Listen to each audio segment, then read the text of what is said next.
นำเสนอการสุ่มตัวอย่างแบบเจาะจง ข้อยชื่อดร. เจน และกำลังศึกษาวิจัยเกี่ยวกับผลิตภัณฑ์ลดน้ำหนัก ซึ่งกลุ่มเป้าหมายของข้อยต้องเป็นเพศหญิง อายุ20-25 ปี เป็นคนตุ้ยบ่มักออกกำลังกาย ซึ่งว่ากลุ่มเป้าหมายของข้อยอยู่ไสนั้น ข้อยกำลังจะไปซอกเลย ดังที่ข้อยเคยกำหนดกลุ่มตัวอย่างของข้อย บัดนี้ข้อยจะไปซอกก่อนว่ากลุ่มตัวอย่างของข้อยนั้นอยู่ไส โอ้ย อยู่ไสน้อกลุ่มตัวอย่างของข้อย ผู้นั้นก็บ่แม่น ผู้นี้ก็บ่แม่น ผู้พู้นก็บ่แม่น ผู้อยู่หั้นก็บ่แม่น โอ๊ย หั้นเด้ ข้อยสิไปถามเลาก่อนว่าเลาแม่นเป้าหมายที่ข้อยอยากได้บ่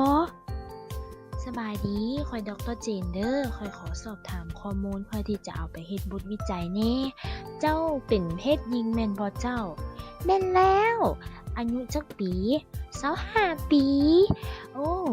ดีเลย มักออกกำลังกายบ่ บ่มักนะ เย้ กลุ่มเป้าหมาย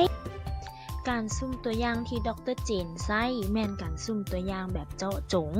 โดยการเลือกตัวอย่างจากการใช้วิจารณญาณของผู้ใช้ หรือของบุคคลที่ได้รับผิดชอบการวิจัย ว่าจะเอาหน่วยใดหรือกลุ่มคนใดมาเป็นกลุ่มตัวอย่าง ซึ่งจะพิจารณาจากจุดมุ่งหมายการวิจัยเป็นสำคัญ